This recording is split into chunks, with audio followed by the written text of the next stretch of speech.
BRS party విస్తృత స్థాయి సమావేశంలో చాలామంది పెద్దలు వచ్చారు. అందరి తరపున అందరు అదే అంటున్నారు, అన్న అందరం కూడా హరీష్ అన్న మాటలు వినాలి, హరీష్ అన్న చెప్పే పార్టీ నిర్ణయాలు దిశ నిర్దేశాలు మనం నడవాల్సింది ఉన్నది కాబట్టి అందరి తరపున అన్ననే మాట్లాడు, మాకు ఆ సమయం కూడా అన్నకే ఇద్దామని చెప్పేసి మా రమణన్న కానీ, కౌశిక్ భాయ్ కానీ, గెల్లు కానీ ఇక్కడ చాలా మంది పెద్దలు ఉన్నారు. అయితే జీవనన్న మాట్లాడే ముందు మీ అందరికీ వేదిక మీద ఉన్నటువంటి పెద్దలందరికీ పేరు పేరున వాస్తవంగా చాలా మంది పేర్లు రాసుకున్నా, రాత్రి 12 గంటల దాకా స్టేజ్ మీద ఎవరు విలువాలని రాసుకున్నా, కానీ అంత స్టేజ్ మీద కూర్చున్నట్టు కాబట్టి వేరే ఇబ్బంది ఏం లేదు. బీఆర్ఎస్ వాళ్ళు అంటేనే అందరు కూడా గౌరవించబడ్డటువంటి వాళ్ళే, అందరు కూడా శ్రమ ఫలితం ఉన్న వాళ్ళే. దయచేసి క్షమించండి, కింద ఉన్న వాళ్ళు క్షమించండి, మీద ఉన్న వాళ్ళు కూడా క్షమించండి. ఈనాటి కార్యక్రమానికి సభాధ్యక్షులు వహించినటువంటి పెద్దలు జీవన్న గారికి, అలాగే ఇన్ఛార్జీలు అన్న రవీంద్రరావు అన్న గారికి, అలాగే పెద్దలు నేను అడగగానే తమ్ముడా నేనున్నానంటూ నాకు భరోసానిచ్చి వచ్చిన మా రమణన్న కానీ, అలాగే పెద్దలు కౌశిక్ రెడ్డి సాబ్ కానీ, అలాగే గెల్లు శ్రీనివాస్ కానీ, రవీంద్ర అన్న కానీ, ఇటువైపు నిలబడ్డటువంటి మన గంగులన్న, ఇక వేణు మావోలు, ఇక చాలా మంది ఉన్నారు. ముఖ్యంగా మీ అందరు కూడా అన్నింటికన్నా కూడా ఇవాళ నేను ఇక్కడ నిలబడనంటే నన్ను నిలబెట్టినటువంటి నా కార్యకర్తలకు హృదయపూర్వకంగా నేను శిరస్సు వంచి నేను నమస్కారాలు తెలియజేస్తా ఉన్నా. చాలా సంతోషం వేసినది, చాలా ధైర్యం కూడా వచ్చినది చాలా రోజుల తర్వాత. ఎందుకనంటే ఒక అబద్ధాలతోని గద్దెనెక్కి అబద్ధాల మీద పాలన చేస్తున్నటువంటి ఈ కాంగ్రెస్ ప్రభుత్వాన్ని గద్దెదించడానికి వీర సైనికులై నిలబడ్డటువంటి నా బీఆర్ఎస్ పార్టీ సైనిక శక్తికి పాత్రికేయ మిత్రులందరికీ కూడా నేను హృదయపూర్వకంగా ధన్యవాదాలు తెలియజేస్తా ఉన్నా. ఇవాళ ఒక 2 విషయాలు మనం మాట్లాడుకోవాల్సినటువంటి అవసరం ఉన్నది.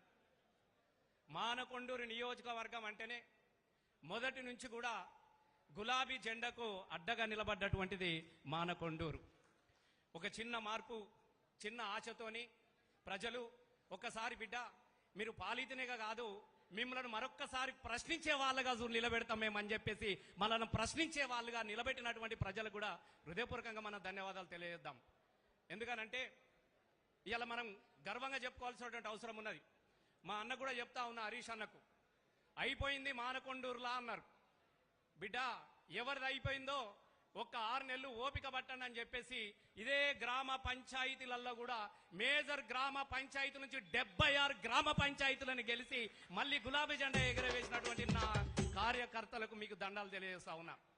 చాలా మంది సర్పంచులను అటు ఇటు కొంతమందిని ఆగం చేసినా కూడా గుండె దానితో నిలబడ్డటువంటి నా సర్పంచులకు కూడా నేను హృదయపూర్వకంగా ధన్యవాదాలు తెలియజేస్తా ఉన్నా.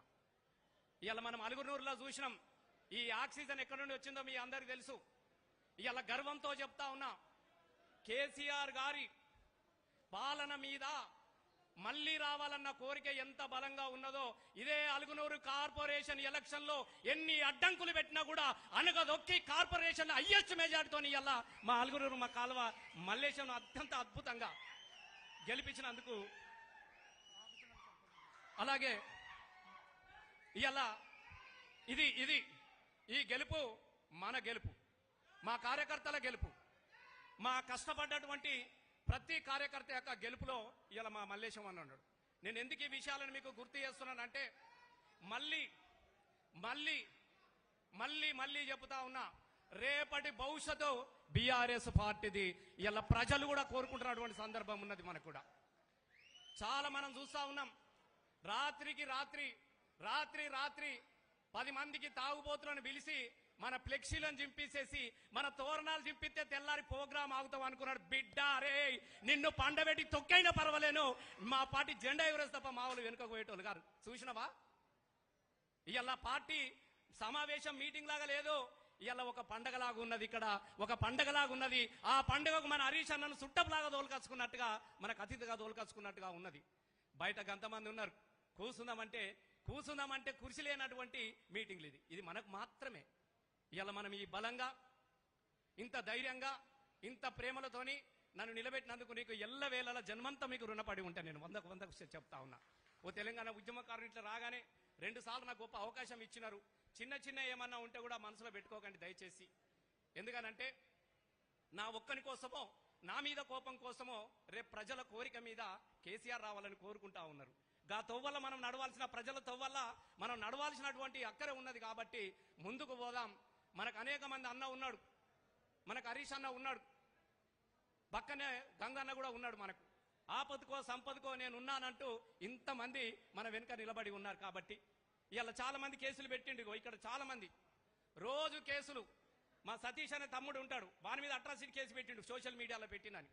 మా సతీ ఉన్నాడు ఇక్కడ, మావని రోజు పోలీస్ స్టేషన్కి వెళ్తాడు. పిచ్చోడా గవ్విటికి భయపడతాం రా భయ్. మేమెవరిమి?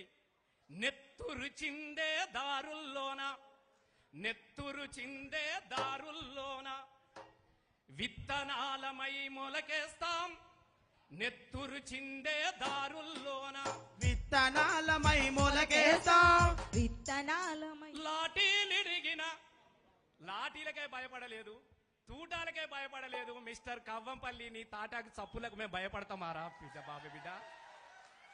నీవు అమాయకునివి. ఎందుకంటే నీకు తెలంగాణ ఉద్యమం తెలియదు కాబట్టి నువ్వు అమాయకునివి. నీకేం తెలియదు. నీకు తెలిసిందల్లా ఒక్కటే మానకొండూరులో. అన్నా నేను చెప్తా ఉన్నా, కళ్ళలో నీళ్ళు వస్తున్నాయి అన్నా. మీరే నీళ్ల శాఖ మంత్రిగా ఉన్నప్పుడు మానకొండూరు చెరువు అన్ని కూడా మన మిషన్ కాకతీయ ద్వారా పూడిక తీసి చెరువుల నిండా నీళ్లు నింపి నీళ్ల నిండా చేపలు నింపినటువంటి పరిస్థితి నుంచి ఇలా ఏ చెరువులో కూడా ఒక్క గిప్పుడంతా నల్ల మట్టే లేకుండా కసుకతో గీక్కొని మట్టి నమ్ముకున్నటువంటి చరిత్ర ఉన్నదన్న. మట్టి ఒక్క చెరువులో కూడా ఇంత మట్టి లేదు. ఒక వాగులో ఇసుక ఉన్నదా? ఓ చెరువులో మట్టి ఉన్నదా? ఏ గుట్టకింత అంత రవుతున్నదా? లేదు. వాళ్ళు చేసినటువంటి అభివృద్ధి ఏదంటే గది ఉన్నది. ఇలా నేను గర్వంగా చెప్పుకుంటా ఉన్నా. హరీష్ అన్న నీకు నమస్కారాలు చెప్తా ఉన్నా. హరీష్ అన్న లేకపోతే ఇలా తోటపల్లి రిజర్వాయర్ లేదు. దయచేసి మీరు గుర్తుపెట్టుకోండి, నేను చెప్తున్నా కదా. ఆ తోటపల్లి రిజర్వాయర్ ఇలా మనం గర్వంగా చెప్పుకోవాలి. ఏం చేసిరు, ఏం చేసుకురు అంటే బరాబరి మనమే చేసినాం. మిడ్ మానేర్ ఎవరు కట్టిండు? నీ అయ్య కట్టిండా? అన్నపూర్ణ ప్రాజెక్ట్ ఎవరు కట్టిర్రు? రంగనాయక సాగర్ ఎవరు కట్టిర్రు? తోటపల్లి రిజర్వాయర్ ఎవరు కట్టిర్రు? ఇలా 4 రిజర్వాయర్లు కట్టి 1,00,000 ఎకరాలకు నీళ్లు అందించినటువంటి చరిత్ర ఇలా మన కేసీఆర్ గారిది. అన్న దగ్గరుండి పూర్తి చేయించినటువంటి మన హరీష్ అన్నది పూర్తి చేసిన రసం. ఇది గుర్తుపెట్టుకోండి. మనం ఇక తాగడానికి నీళ్లు దొరకనటువంటి పరిస్థితి నుంచి గోదావరి నీళ్లతోని రైతన్న కాళ్ళు కడిగినారు కదనే మీరు. మీకు ఇంతకన్నా చెప్పుకోవడానికి మనమేం కావాలన్నా? ఇంకా మనం బరాబరి మనమే చేసినాం. ఏది చేసినా మనమే చేసినాం. ఏం చేసినా మనమే చేసినాం అన్నా. వాళ్ళు చేసిందంతా ఈ 2.5 సంవత్సరాలు దోపిడీ మాత్రమే. కాబట్టి కష్టపడి తెచ్చుకున్న తెలంగాణలో దోపిడికి అవకాశం ఉండొద్దు. మళ్ళీ కలబడదాం, మళ్ళీ కొట్లాడదాం. రేపు మళ్ళా కేసీఆర్ గారిని ముఖ్యమంత్రిగా 100% చూస్తామన్నటువంటి నమ్మకము ఇలా మీ అందరూ చూసిన తర్వాత నాకు కలిగినది. చాలా సంతోషం వేసింది. భయపడ్డాం మేము. అరే వీడు భయపట్టిస్తున్నాడు కదా, ఎక్కడ భయపడతారేమో అని అనుకున్నాం. కానీ భయం అంటదే ఎరగనటువంటి నా బీఆర్ఎస్ కార్యకర్తలకు ఇంతమంది కదిలొచ్చి ఈ కార్యక్రమాన్ని ఇంత గొప్పగా విజయవంతం చేసినందుకు మీ అందరికి కూడా దండాలు తెలియ